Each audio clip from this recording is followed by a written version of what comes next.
Russian president Vladimir പുടിന്റെ വസതിക്ക് നേരെ Ukraine തൊടുത്തുവിട്ട ഡ്രോണിന്റെ അവശിഷ്ടങ്ങൾ പുറത്തുവിട്ടു. വെടിവെച്ചിട്ട ഡ്രോണിന്റെ ദൃശ്യമാണ് റഷ്യ പുറത്തുവിട്ടത്. റഷ്യൻ പ്രസിഡന്റ് വ്ളാഡിമിർ പുടിന്റെ നോവഗോറോഡ് മേഖലയിലെ സ്റ്റേറ്റ് വസതിക്ക് നേരെ യുക്രൈൻ ഡ്രോൺ ആക്രമണം നടത്തിയെന്ന ആരോപണത്തിന് പിന്നാലെ വീഡിയോ പുറത്തുവിട്ട റഷ്യ ഒരു ഡ്രോണിനെ വെടിവെച്ച് വീഴ്ത്തുന്നതിന്റെ ദൃശ്യങ്ങളാണ് റഷ്യൻ പ്രതിരോധ മന്ത്രാലയം പുറത്തുവിട്ടത്. രാത്രിയാണ് വീഡിയോ ചിത്രീകരിച്ചിരിക്കുന്നത്. മഞ്ഞുമൂടിയ ഒരു കാട്ടിൽ ഒരു തകർന്ന ഡ്രോൺ കിടക്കുന്നതായി ദൃശ്യങ്ങളിൽ കാണാം. ആസൂത്രിതമായ അക്രമമാണെന്നാണ് റഷ്യയുടെ ആരോപണം. സംഭവത്തെ ഭീകരാക്രമണമെന്നും പുടിനെതിരായ വ്യക്തിപരമായ ആക്രമണമെന്നുമാണ് റഷ്യ ആരോപിച്ചത്.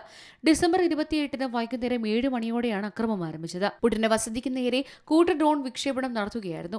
എന്നാൽ റഷ്യൻ പ്രസിഡന്റിന്റെ വീടിന് കേടുപാടുകൾ സംഭവിച്ചിട്ടില്ലെന്ന് റഷ്യൻ പ്രതിരോധ മന്ത്രാലയം വ്യക്തമാക്കുന്നു. എന്നാൽ ആരോപണം കള്ളമാണെന്നും സമാധാന ചർച്ചകൾ തടസ്സപ്പെടുത്താൻ കെട്ടിച്ചമച്ചതാണെന്നുമാണ് യുക്രൈൻ പ്രതികരിച്ചത്.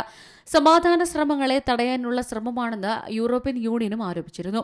ഇപ്പോഴത്തെ പുടിനെയോ അദ്ദേഹത്തിന്റെ ഏതെങ്കിലും വസതികളെയോ ലക്ഷ്യമിട്ട് യുക്രൈൻ അക്രമം നടത്തിയിട്ടില്ലെന്ന് വ്യക്തമാക്കിക്കൊണ്ട് US ദേശീയ സുരക്ഷാ ഏജൻസിയും രംഗത്തെത്തിയിരിക്കുകയാണ്. പുടിനെതിരെ അക്രമം നടത്തിയെന്നതിന് തെളിവില്ലെന്ന് കേന്ദ്ര ഇന്റലിജൻസ് ഏജൻസി നടത്തിയ വിലയിരുത്തലിന്റെ അടിസ്ഥാനത്തിലാണ് ഇവർ വ്യക്തമാക്കിയത്. ആക്രമണം നടന്നു എന്ന ചോദ്യം ഉന്നയിച്ച് മാധ്യമവാർത്ത പങ്കുവച്ച് US പ്രസിഡന്റ് ഡൊണാൾഡ് ട്രംപും റഷ്യയുടെ ആരോപണം തള്ളിക്കളഞ്ഞു. News desk Malayalam news. ഏറ്റവും പുതിയ വാർത്തകളും വിശേഷങ്ങളും വിരൽ തുമ്പിലറിയാൻ മലയാളം ന്യൂസ് എല്ലാ ഡിജിറ്റൽ പ്ലാറ്റ്ഫോമുകളിലും ലഭ്യം.